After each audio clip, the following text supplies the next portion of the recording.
ये है Apple company का करंट लोगो, एक आधा खाया हुआ सेब। लेकिन इसका सबसे पहला लोगो कुछ ऐसा था। और एप्पल का करंट लोगो आखिर कटा हुआ क्यों है? कंप्लीट एप्पल भी तो हो सकता था। और आखिर माइक्रोसॉफ्ट, गूगल और ऐसे ही बड़े बड़े कंपनीज के पहले लोगो कैसे दिखते थे? अब आपको मैं 5 सेकंड देता हूँ। क्या आप गेस कर सकते हो ये कौन से कंपनी का सबसे पहला लोगो है?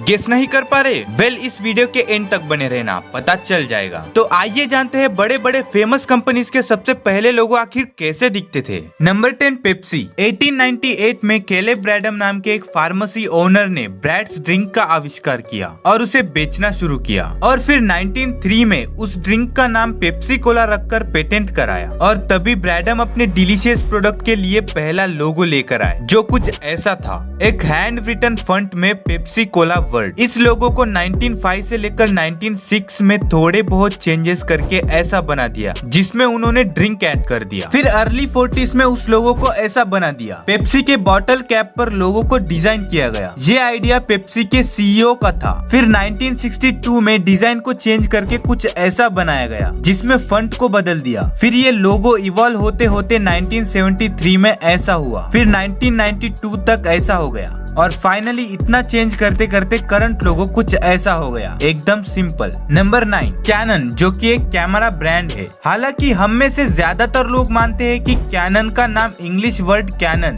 यानी तोप से लिया गया है, लेकिन असल में ये बुद्धिस्ट मिथोलॉजी के एक चाइनीज गॉडेस की जापानीज स्पेलिंग है, जो कि क्वैनन है। कैनन कंपनी का सबसे पहला लोगो कुछ ऐसा था, जिसमें आप देख सकते हो एक चाइनीज गॉडेस है। ये नाम रिलीजियस छवि के साथ अमेरिकन मार्केट में अच्छी तरह से ट्रांसलेट नहीं हुआ, इसलिए कंपनी ने इसे मॉडिफाई किया और 1935 में इसका नाम कैनन रख दिया गया। और उसके नाम के साथ उन्होंने इसके लोगो को भी कुछ ऐसा डिजाइन किया। ये लोगो फॉर्मेट काफी लंबे समय तक सेम था। फिर थोड़ा थोड़ा चेंज करते हुए करंट लोगो को ऐसा बना दिया, जिसमें उन्होंने फॉन्ट को बोल्ड किया, प्लस उन्होंने अटेंशन ग्रैबिंग रेड कलर को ऐड किया। Number 8, Microsoft. इस कंपनी का सबसे पहला लोगो कुछ ऐसा था। इसे 1975 में डिजाइन किया गया था, जब विलियम गेट्स और पॉल एलन ने टेक्नोलॉजी के वर्ल्ड में कदम रखने का फैसला लिया था। उन्होंने 4 अप्रैल 1975 को माइक्रोसॉफ्ट लॉन्च किया। साइमन डैनियल्स नाम के एक डिजाइनर ने कंपनी के लिए पहला लोगो डिजाइन किया। लोगो के डिजाइन में माइक्रोसॉफ्ट वर्ड के लेटर्स को डिस्को म्यूजिक डिस्क के शेप में बनाया। फिर माइक्रोसॉफ्ट ने पहले लोगो को एक नए डिजाइन के साथ बदलने का निर्णय लिया।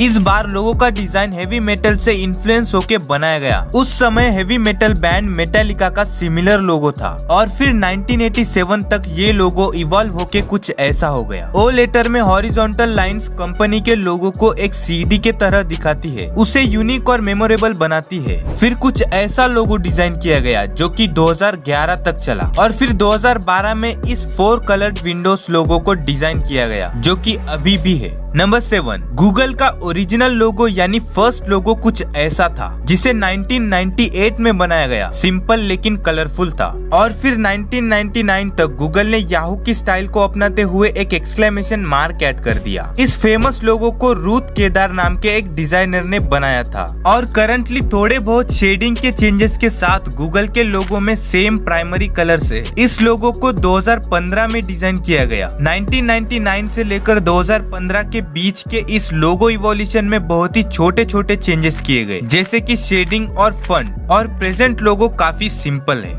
Number 6, discovery channel. इसे 1985 में लॉन्च किया गया था। और तब इस चैनल का लोगो कुछ ऐसा था, जिसमें वर्ल्ड मैप को दिखाती हुई एक टेलीविजन है और उसके साथ सिंपल सा डिस्कवरी चैनल टेक्स्ट है। फिर 1987 में इस लोगो को बदलकर इस तरह से डिजाइन किया गया और ये लोगो 1995 तक चला। और इसके बाद 1995 में इस लोगो को मॉडिफाई करके ऐसा बनाया गया, जिसके बाद 2000 में लोगो में बहुत ही छोटे चेंजेस किए गए। उन चेंजेस के बाद लोगो कुछ ऐसा दिखाई दे रहा था। फिर 2008 में डिस्कवरी चैनल के लोगो को कुछ ऐसा बनाया गया, जिसके बाद 2009 में ऐसा डिजाइन किया गया। और फिर 2013 में वो लोगो कुछ ऐसा बन गया। फिर 2016 में उन्होंने इसे ऐसा डिजाइन किया। और फाइनली डिस्कवरी चैनल का प्रेजेंट लोगो कुछ ऐसा है, जिसे 2019 में डिजाइन किया गया। और पता नहीं फ्यूचर में कितने ही लोगो चेंज करेंगे। Number 5, Nike. इस फुटवेयर ब्रांड को 1964 में ब्लू रिबन स्पोर्ट्स के नाम से लॉन्च किया गया था, जिसके फाउंडर थे बिल बोवरमैन और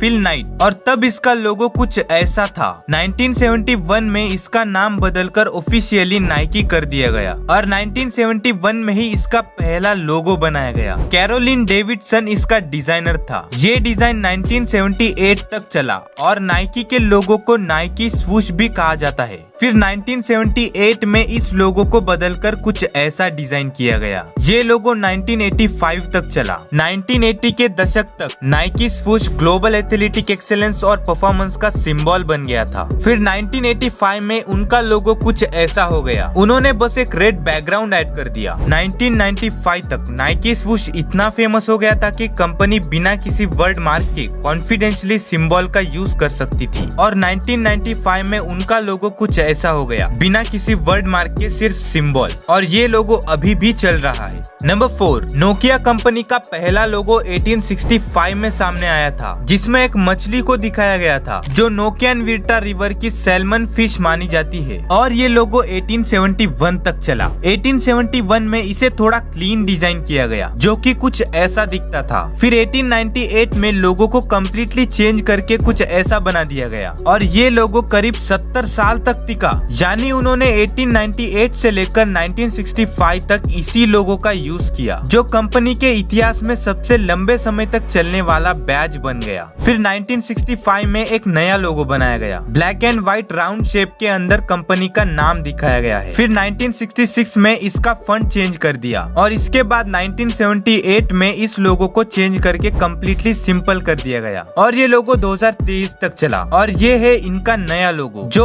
अभी उनके द्वारा यूज किया जा रहा है। नंबर 3, याद है मैंने आपको वीडियो के शुरुआत में कहा था कि गेस करो ये किस कंपनी का सबसे पहला लोगो है। अगर आपको अभी तक समझ नहीं आया तो मैं बता दूं, ये स्टारबक्स का पहला लोगो है, जिसे कुछ समय बाद 1987 में उन्होंने इस लोगो को रीडिजाइन किया। डिजाइनर ने इसमें ग्रीन बॉर्डर ऐड कर दिया, जो कि पहले ब्लैक था, जिसके बाद 2011 में इस लोगो को फिर से बदल दिया गया। इस बार उन्होंने इसे पूरा ही ग्रीन कर दिया और ब्रांड नेम भी रिमूव कर दिया, जो कि अभी भी यूज किया जाता है। Number 2, less. इस ब्रांड का पहला लोगो 1932 में बनाया गया, जो कि कुछ ऐसा था। ये लोगो 1965 तक चला, जिसके बाद उन्होंने इसे रीडिजाइन किया। डिजाइनर ने ज्यादा कुछ नहीं, बस रेड बैकग्राउंड का शेप चेंज कर दिया और लेस का फंट चेंज कर दिया, जो 1986 तक चला, और 1986 में इस लोगो को फिर से चेंज कर दिया गया। उन चेंजेस के बाद लोगो कुछ ऐसा दिख रहा था। इस बार भी डिजाइनर ने बैकग्राउंड शेप चेंज किया और फंट को इटैलिक कर दिया। फिर 1997 में लोगो का डिजाइन कम्प्लीटली चेंज कर दिया गया। अब लग रहा है ना डिजाइनर ने कुछ तो मेहनत की है। उन्होंने एक एडिशनल कलर येलो ऐड कर दिया और रेड कलर को रिबन बना दिया, जो कि पहले बैकग्राउंड था। फिर 2003 में लोगो ऐसा बन गया, जिसके बाद 2007 में इस लोगो को रीडिजाइन करके ऐसा बना दिया, और फाइनली 2019 में लेस के लोगो को फिर से चेंज किया गया और कुछ ऐसा बना दिया। नंबर 1, अब आते हैं अपने आधे खाए हुए सेब के पास, यानी एप्पल कंपनी। इस कंपनी की सबसे पहली लोगो कुछ ऐसी थी। रोनाल्ड वेन द्वारा डिजाइन किया गया ओरिजिनल लोगो एक पेड़ के नीचे किताब पढ़ते हुए आइजैक न्यूटन की एक इमेज दिखाता है। ये उनके सिर पर सेब गिरने के ठीक पहले के मोमेंट को दिखा रहा है, और इसके गिरने के बाद डिजाइन में इमेज के चारों ओर लपेटे गए रिबन में कंपनी का नाम शामिल है। जिसके बाद 1977 में स्टीव जॉब्स ने सोचा कि ओरिजिनल लोगो बहुत पुराने जमाने का था और स्मॉलर स्केल पर उसे प्रिंट करना डिफिकल्ट था। उन्होंने कंपनी की रीब्रांडिंग के लिए एक एक्सपीरियंस लोगो डिजाइनर रॉब जेनफ को हायर किया। जॉब्स एक ऐसा लोगो चाहते थे जो मॉडर्न कंप्यूटर डिजाइन के इम्पोर्टेंस को रिप्रेजेंट करता हो और ब्रांड नेम एप्पल के साथ मेल खाता हो। इसके रिजल्ट में रॉब जेनफ ने कुछ ऐसा लोगो बनाया, जो कि एक 2D एप्पल था जिसमें रेनबो कलर्स भरे गए थे। इसमें मल्टीपल कलर्स इसलिए थे क्योंकि एप्पल 2 कंप्यूटर उन्होंने बनाया था, जो कि दुनिया का सबसे पहला कलर डिस्प्ले कंप्यूटर था, और वो एप्पल को जानबूझकर कटा हुआ बनाया क्योंकि कंप्लीट एप्पल बिना कलर के काफी फ्रूट्स के तरह दिख रहा था, और सेब और चेरी अक्सर एक जैसे दिखते हैं, और ये लोगो इवॉल्व होते होते कुछ ऐसा बन गया। उम्मीद करता हूँ कि आपको ये वीडियो पसंद आई होगी, तो जल्दी से लाइक कर देना। ऐसे ही और वीडियोस के लिए चैनल को सब्सक्राइब भी कर लेना। बाकी मिलते हैं अगले वीडियो में, तब तक के लिए मेरे और भी वीडियोस आप चेकआउट कर सकते हैं। बाय।